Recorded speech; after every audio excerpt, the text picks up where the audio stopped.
Hello everyone and welcome to English learning camp. आज हम पढ़ने लगे हैं गेट के यूज़ के बारे में।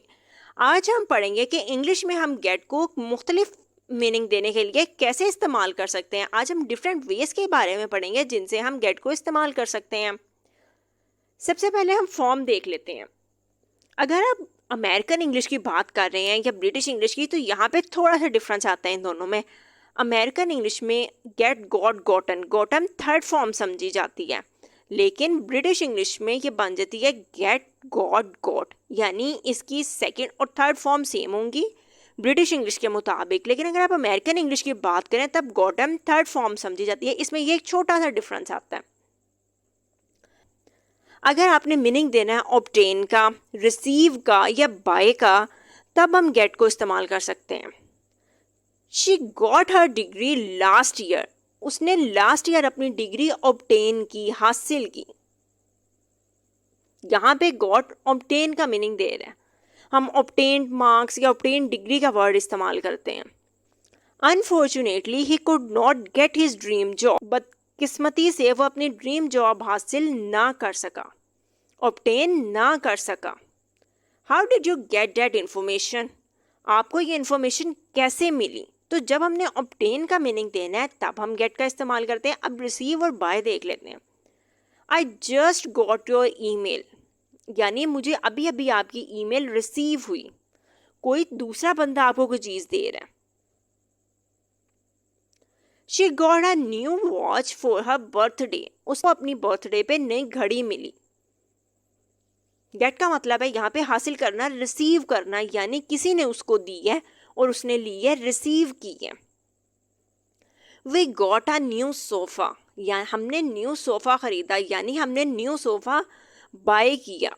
तो यहाँ पे ये खरीदने का मीनिंग दे रहा है। तो गेट का फर्स्ट यूज ये है कि हम इसको ऑब्टेन का मीनिंग देने के लिए, रिसीव का मीनिंग देने के लिए या बाय का मीनिंग देने के लिए इस्तेमाल करते हैं। इसके बाद गेट को हम इस्तेमाल करते हैं जब हमने रीच का या अराइव का मीनिंग देना होता है। जैसे When did they get back from America? वो अमेरिका से कब वापस पहुंचे। अब यहाँ पे गेट रीच का मीनिंग दे रहा है। He got to London around 7 PM. वो तकरीबन 7 बजे लंदन पहुंचा। अराइव का मीनिंग दिया जा रहा है। What time did he get there? वो कितने बजे यहाँ पहुंचा। रीच, पहुंचा। I got home late. मैं देर से घर पहुंचा, या रीच का मीनिंग दिया जा रहा है। तो जब आपने रीच या अराइव का कोई मीनिंग देना है तब हम गॉट का इस्तेमाल कर सकते हैं।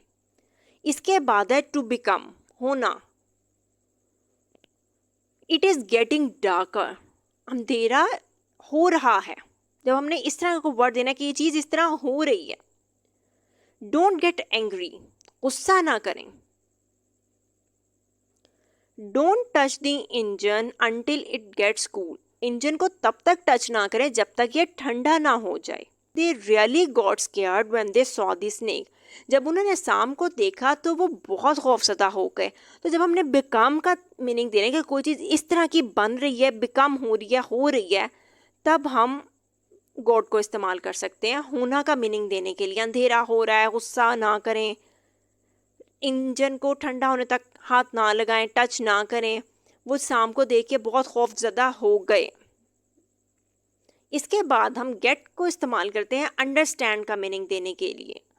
अगर आप एक सेंटेंस सुन रहे हैं he did not get it, तो इसका मतलब है उसे समझ नहीं आई, उसने इस चीज को अंडरस्टैंड नहीं किया, समझा।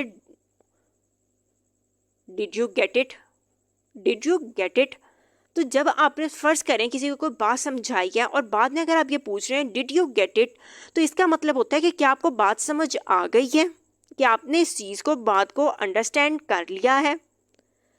I don't get why they broke up. मुझे समझ नहीं आती उन्होंने ब्रेकअप क्यों किया था। आई डोंट गेट यानी मुझे इस चीज़ की समझ नहीं आती। जब आप ये कहना चाह रहे हैं कि मुझे इस चीज़ की समझ नहीं आती, तब आप कह सकते हैं आई डोंट गेट दैट, मुझे इस चीज़ की समझ ही नहीं आती। तो गेट का एक यूज़ ये है कि हम इसको अंडरस्टैंड का मीनिंग देने के लिए इस्तेमाल करते हैं। डोंट गेट मी रॉन्ग, मुझे गलत ना समझें, मुझे रॉन्ग ना समझें, गलत ना समझें। तो गेट का यूज़ ये हो गया अंडरस्टैंड के मीनिंग में। इसके बाद हम गेट को इस्तेमाल करते हैं फेच का मीनिंग जब हमने देना होता है। फेच का मतलब होता है लाना। वैसे लाना की इंग्लिश होती है ब्रिंग, तो यहाँ पे हम गेट को ब्रिंग की जगह पे इस्तेमाल कर रहे हैं, जिसका मीनिंग है फेच का यहाँ पे लाना। Get me a glass of water, मुझे पानी का एक ग्लास ला दें। अब यहाँ पे fetch me a glass of water भी हम लगा सकते थे, मीनिंग उससे भी गेट वाला ही आता है, यही आता है कि मुझे पानी का एक ग्लास ला दें, और गेट से भी मीनिंग यही आ रहा है कि मुझे पानी का एक ग्लास ला दें। She got her register and showed him the record, वो अपना रजिस्टर लाई और उसे रिकॉर्ड दिखाया। अब यहाँ पे अगर हम इस तरह से कहते हैं शी फेच्ड हर रजिस्टर, तो भी मीनिंग वही आता है, गेट से भी वही आ रहा है, फेच से भी वही आ रहा है। तो गेट का एक यूज़ ये हो गया कि हमने जब लाना का कोई मीनिंग इस्तेमाल करना है तब हम इसको फेच की जगह पे इस्तेमाल करते हैं। इसके बाद है हैव गॉट, पोजेशन शो करने के लिए।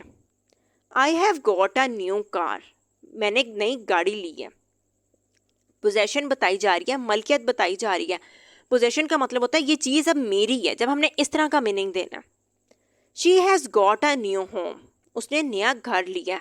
पोजेशन बता रहे हैं कि नया घर अब उसकी मलकियत है। You have got my jacket, आपने मेरी जैकेट ली है। पोजेशन बताई जा रही है।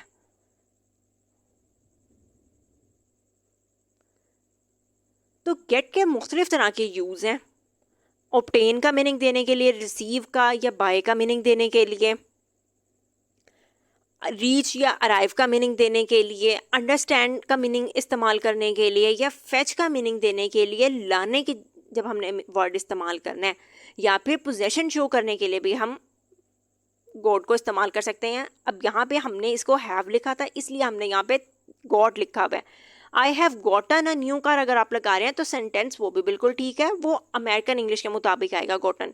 She has gotten a new home, American English के मुताबिक है। You have gotten my jacket, American English के मुताबिक है, मीनिंग उससे भी बिल्कुल सही क्लियर आएगा। आई होप आपको इसकी अच्छे से समझ आ गई है। वीडियो पसंद आई हो तो please like, share and subscribe. Thank you.